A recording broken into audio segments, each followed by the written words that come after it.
এটা কথা সেইটোৱে মইতো বেলেগে ক'ব যে ফৰ্চুনেটলি মানে মই ৰাজনীতিত ভৰি দিয়াৰ পিছত কণ্টিনিউৱাছলি আজিৰ দিনটোত কিবা নহয় কিবা এটা পদবীত থাকি কাম কৰি আহিছোঁ 2001 চনত মই প্ৰথম বিধায়ক হৈছিলোঁ আৰু তাৰপিছত আজিৰ তাৰিখলৈ কণ্টিনিউৱাছভাৱে মই মানে কিবা নহয় কিবা এটা পদবীত থাকি কাম কৰি আহিছোঁ কিন্তু মই ভাবোঁ আনফৰ্চুনেটলি মই এই লাইনটোত আহিছোঁ মই কেতিয়াও প্ৰস্তুত নাছিলোঁ প্ৰিপেয়াৰ নাছিলোঁ তেনেকুৱা ধৰণৰ ৰাজনৈতিকভাৱে কিবা এটা মানে কৰাৰ ক্ষেত্ৰত কিন্তু সময়ে কেতিয়া কাক কি ধৰণৰ কত মানে পেলাই দিয়ে এইটোতো কোনেও ক'ব নোৱাৰে গতিকে মই যেতিয়াৰ পৰাই ৰাজনীতিত আহিব লগা হ'লোঁ বিধায়ক হ'লোঁ বিধানসভাত মানে কিছুমান ভূমিকা তাত ল'ব লাগে মই সদায় এই ক্ষেত্ৰত আমাৰ যিটো প্ৰশাসনিক মানে ব্যৱস্থা সেই ব্যৱস্থাৰ দ্বাৰা আমি যিবিলাক ৰাজ্যখনৰ আৰু নাগৰিকক আগবঢ়াই লৈ যোৱাৰ কাৰণে কাম কৰোঁ ইয়াত বহুত কেৰণ আছে আমাৰ আৰু সেই কেৰণবিলাক মই যিমান পাৰোঁ উনুকিয়াই দিবলৈ চেষ্টা কৰিছোঁ বিধানসভাৰ মজিয়াত এইবিলাক কথা মই কৈ আহিছিলোঁ আগতে বিভিন্ন ৰাজনৈতিক সমস্যাই মাত্ৰ নহয় যিবিলাক আমাৰ ডিপাৰ্টমেণ্টেল ইছ্যু আছে সেইবিলাক বিষয়তো বহুত মই কৈ আহিছিলোঁ মানে বিধায়ক হৈ থাকোঁতেও কিন্তু সবতকৈ দীঘলীয়া সময় মই পালোঁ মানে এমপি হিচাপে ৰাজ্যসভাত 2008 চনত প্ৰথম মই এমপি হৈ গৈছিলোঁ ইয়াৰ পিছত 2014 চনত পুনৰ মোক দ্বিতীয় কাৰ্যকালৰ কাৰণে পঠাইছিলে আৰু মই ধন্যবাদ জনাওঁ সেইটোৰ কাৰণে যিসকলৰ কাৰণে মই এই সুযোগটো পালোঁ বিশেষ কৰি আমাৰ বিপিএফ দল আৰু হাগ্ৰামা মহিলাই ডাঙৰীয়া আৰু অন্যান্য আমাৰ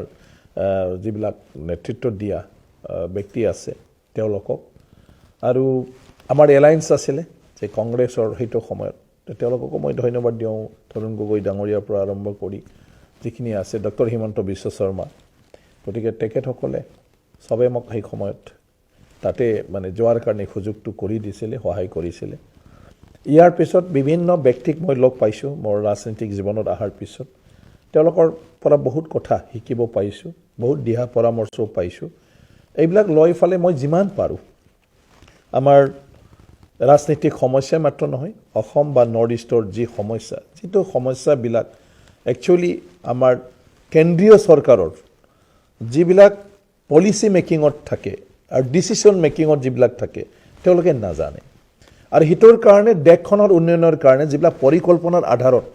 বিভিন্ন ধৰণৰ প্ৰগ্ৰেম কৰা হয় এই প্ৰগ্ৰেমবিলাক প্ৰেক্টিকেলি আমাৰ অসমত আৰু নৰ্থ ইষ্টত মানে তেনেকুৱা ধৰণৰ মানে কি কয় কাৰ্যকৰী কৰাৰ ক্ষেত্ৰত সুবিধাজনক নহয় আৰু যিবিলাক ফাণ্ড এলকেশ্যন আমাক দিয়া হয় এই ফাণ্ড এলকেশ্যনবিলাকো আমাৰ ক্ষেত্ৰত যথেষ্ট কম হয় কাৰণ আমাৰ পাহাৰ আছে আমাৰ নদী আছে বহুত আৰু হিতৰ কাৰণে ভাৰতৰ অন্যান্য ৰাজ্যবিলাকক চাইফালে যিবিলাক পৰিকল্পনা লয় আৰু সেইবিলাকৰ কাৰণে বিভিন্ন শিতানত যিখিনি পুঁজি দিয়া হয় অসমতো নহয়গৈ যেনেকৈ তেওঁলোকে 10 কিলোমিটাৰ ৰাস্তা কৰিলে কেতিয়াবা তেওঁলোকৰ এখনো দলং নহয় আৰু অসমখনত যদি আপুনি 10 কিলোমিটাৰ ৰাস্তা কৰিব লাগে আমাৰ মিনিমাম 4-5টা ডাঙৰ দলং লাগে আৰু 10টামান কালভাৰ লাগে গতিকে তাত যদি দলং নোহোৱা 10টা ৰাস্তাৰ সমানে যদি চিন্তা কৰি আমাৰ ফাণ্ড এলকেশ্যনটো দিয়া হয় ডেফিনেটলি আমাৰ 1 কিলোমিটাৰ ৰাস্তা হ'ব এখন দলং আৰু এটা ৰাস্তা আকৌ নৰ্থ ইষ্টৰ যিটো পাহাৰী এলেকাত আপুনি কেনেকৈ একে পুঁজি দি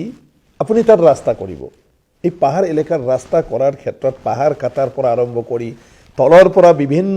বস্তু তাত কেৰি কৰি লৈ যোৱা তাত লেবাৰবিলাকৰ কাম কৰাৰ ক্ষেত্ৰত যি ধৰণৰ অসুবিধা যিটো ইয়াত মানে এটা লেবাৰে আপোনাৰ এদিনত কৰি দিয়ে তাত 10 দিনতকৈ বেছি লাগে এইখিনি কাম কৰিবলৈ তো সেইটোৰ কাৰণে আমাৰ গোটেই পাহাৰ ৰাজ্যবিলাক খুব পিছপৰা মানে ৰাস্তাই নাই খোৱা পানী যোগান আঁচনি যে অন্যান্য জায়গাত তেনেকুৱা ধৰণৰ সমস্যা নাই আমাৰ তাত বহুত সমস্যা আছে পাহাৰ এলেকাবিলাকত আপুনি ড্ৰিংকিং মানে ৱাটাৰ তাৰ ব্যৱস্থা কৰাটো ইমান সহজ নহয় কিন্তু তাৰ কাৰণে পুঁজি আমাক এই মানে পৰিস্থিতিটো চাইফালে আৰু ইয়াৰ যিটো একজেক্ট মানে ছবি সেইটো চাইফালে আমাক পুঁজিবিলাক আবণ্টন দি নাহে এইবিলাক কথা মই তাত মানে বাৰে বাৰে উপস্থাপন কৰি মানে আহিছোঁ নদ নদী এনৰেগাৰ আঁচনিবিলাক আমাৰ কাৰণে এপ্লিকেবল নহয় তেওঁলোক আমাৰ হ'ল সদায় মানে কি কয় নদ নদী দং সেইটোৱেই ভৰি পৰা আপোনাৰ গাঁওখনত যদি গাঁৱৰ ৰাস্তা বনাব লাগে আমাক 3টামান কালভাৰ লাগে নহ'লে পথাৰৰ পানীবিলাক পাৰ হৈ যাব নোৱাৰিলে ৰাস্তাটো ভাঙি দিয়ে আকৌ আমাৰ এনৰেগাৰ আঁচনিত কি আছে আপুনি লেবাৰ মানে কম্পনেণ্টটো দিব পাৰে কিন্তু মেটেৰিয়েল ছাপ্লাইৰ আপুনি দিব নোৱাৰে গতিকে কালভাৰ কিনা ইয়াত আপোনাৰ ৰড চিমেণ্ট কিনা এইবিলাক খৰচাটো তাৰমানে যিটো ৰেচিঅ' দিয়া হয় সেইটোৱেদি আমি সেইটো কৰিব নোৱাৰোঁ আমাৰ গৰাখহনীয়া প্ৰতিহতৰ কামটোৱেই বেছি অসমত গাঁওবিলাকত কৰিব লগাটো কিন্তু আপুনি নেট ছাপ্লাই পাথৰ বল্ডাৰ সেইটো আপুনি কেৰি কৰাৰ কাৰণে পইচা নাই অকল লেবাৰ কম্পনেণ্টটো আছে তো আপুনি কেনেকৈ ইমপ্লিমেণ্ট কৰিব এই কথাবিলাক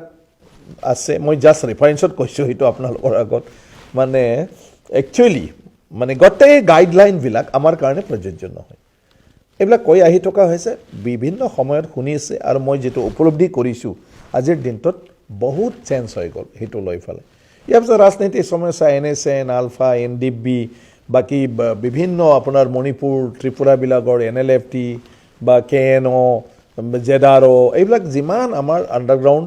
অৰ্গেনাইজেশ্যন আছে ইনচাৰ্জেঞ্চি গ্ৰুপ আছে এইবিলাক সমস্যা সমাধানৰ কাৰণে সদায় মই কৈ আহিছোঁ বুজাবলৈ চেষ্টা কৰি আহিছোঁ যে সেই প্ৰব্লেমবিলাক অকল উগ্ৰপন্থী মানুহৰ নহয় এই প্ৰব্লেমটো আমাৰ ৰাজ্যখনৰ মাত্ৰ নহয় এইটো সমাজখনৰ আৰু প্ৰত্যেকজন মানে নাগৰিকৰে এইটো এটা সমস্যা গতিকে এই সমস্যা সমাধান নোহোৱালৈকে আমাৰ ঘৰখনলৈ শান্তি নাহে কাৰণ মোৰ ঘৰখনৰ পৰা যদি কোনোবা এজনে NDB হৈ আছে আলফা হৈ আছে তেওঁলোকে যেতিয়ালৈকে ঘূৰি নাহে ঘৰখন কেনেকৈ শান্তি হ'ব গতিকে এই সমস্যাটো ব্যক্তিৰ লগতো সম্পৰ্ক সমাজৰ লগতো সম্পৰ্ক গতিকে ইয়াৰ সমাধান অত্যন্ত দৰকাৰ আছে আৰু সেইকাৰণে বাৰে বাৰে মই বুজাই আছিলোঁ গভৰ্ণমেণ্টক যে যেতিয়া প্ৰাইম মিনিষ্টাৰ ডাঙৰীয়া হোম মিনিষ্টাৰ লগ পাইছোঁ যে সভাৰেন বিচাৰি না ৰাজ্য বিচাৰিছে সেইটোৰ লগত কথা নাই কিহৰ কাৰণে এই পৰিস্থিতি হ'ল এইটো বুজিবলৈ চেষ্টা কৰ আৰু কোনটো কাৰণে তেওঁলোকে ৰাজ্য বা দেশ বিচাৰিছে মানে পৃথক হ'ব বিচাৰিছে ইয়াৰ কাৰণবিলাক শুনি ল'ব আৰু শুনাৰ পিছত আমাৰ কেন্দ্ৰীয় চৰকাৰে যদি যি কাৰণৰ কাৰণে ৰাজ্য বা দেশ লাগে বুলি ভাবিছে দেশ আৰু ৰাজ্য নোহোৱাকৈ আমাৰ বৰ্তমানৰ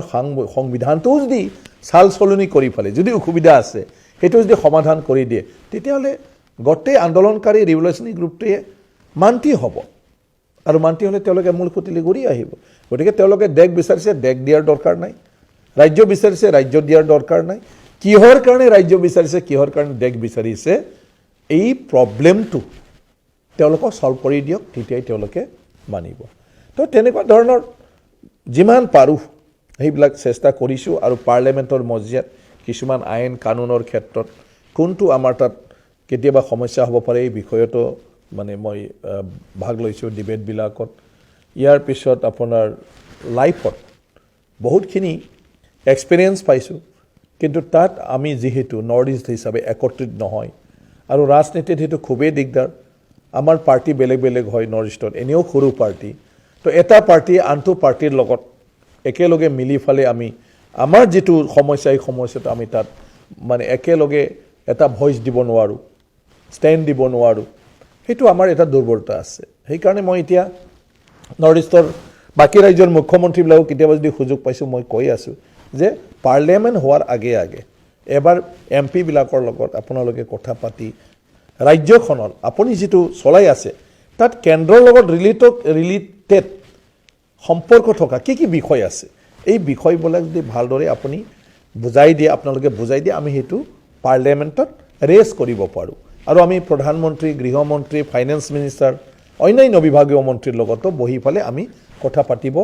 পাৰোঁ গতিকে এইবিলাক কথা কৈ থকা হৈছে এতিয়া অসমত দেখিছোঁ ভাল আমাৰ মুখ্যমন্ত্ৰী ডাঙৰীয়াই এতিয়া প্ৰায় পাৰ্লিয়ামেণ্ট চলিলে মাজে সময়ে MP বিলাকৰ লগত একেলগে মত বিনিময় কৰে তেতিয়া আমি জানিবলৈ সক্ষম হয় আৰু সেই বিষয়টো তেতিয়া আমি উত্থাপন কৰিব পাৰোঁ তো এইটো আমাৰ অলপ অভাৱ আছে গতিকে মই ভাবোঁ আহি থকা দিনটোত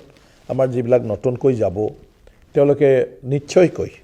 আমি যিমান কৰিছোঁ বা মই মোৰ দিনত যিমানখিনি তাত কৰিছোঁ তাতকৈ বহুত বেছি নিশ্চয়কৈ কৰিব পাৰিব আৰু এই এনভাইৰনমেণ্ট এতিয়া লাহে লাহে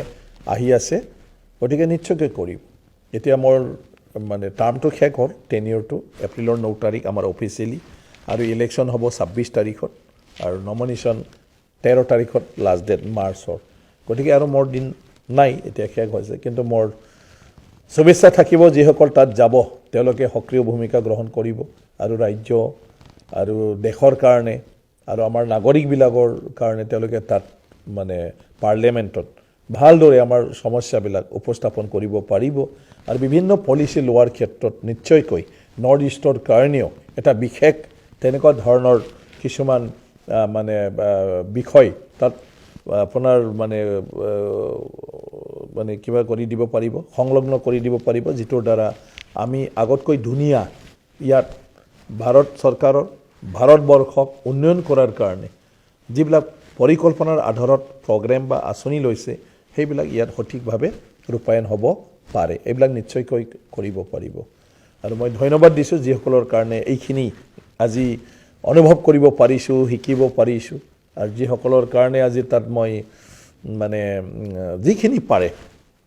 তাত আমাৰ সমস্যাবিলাকক উপস্থাপন কৰাৰ কাৰণে সুযোগটো পালোঁ মই সবকে ধন্যবাদ দিছোঁ আপোনালোকৰ দ্বাৰাই এইটো কৈ পেলাই মই ভাবোঁ যে সেইটোৱে শেষ MP হিচাপে মই সকলোকে এটা মানে মোৰ কিবা যদি ক'বাত ৰাইজে বিচৰা ধৰণৰ যদি কিবা হোৱা নাই তেতিয়া নিশ্চয়কৈ ক্ষমাৰ যোগ্য মানুহ মাত্ৰেই ভুল হয় জীৱনে মানে ভুলৰ কাৰণে জীৱনটোই ভুল কৰি না যে সংসাৰখনত সৃষ্টিয়ে নহয় মানে গতিকে ভুল শুদ্ধ থাকে আৰু ভুল শুদ্ধৰ ক্ষেত্ৰত নিশ্চয়কৈ ক্ষমা বোলা বস্তুটো থাকে আৰু মোৰ ক্ষেত্ৰতো তেনেকুৱা নিশ্চয় হ'বই আৰু এই ক্ষেত্ৰত ক'বাত যদি তেনেকুৱা থাকে নিশ্চয়কৈ ক্ষমা যোগ্য হ'ম বা ক্ষমা দিব আৰু বাকী মই সকলোকে শ্ৰদ্ধাৰে মানে নমস্কাৰ জনাইছোঁ তেনেকুৱা আৰু জীৱন হয়তো পাব নাপাব সেইটো ক'ব নোৱাৰে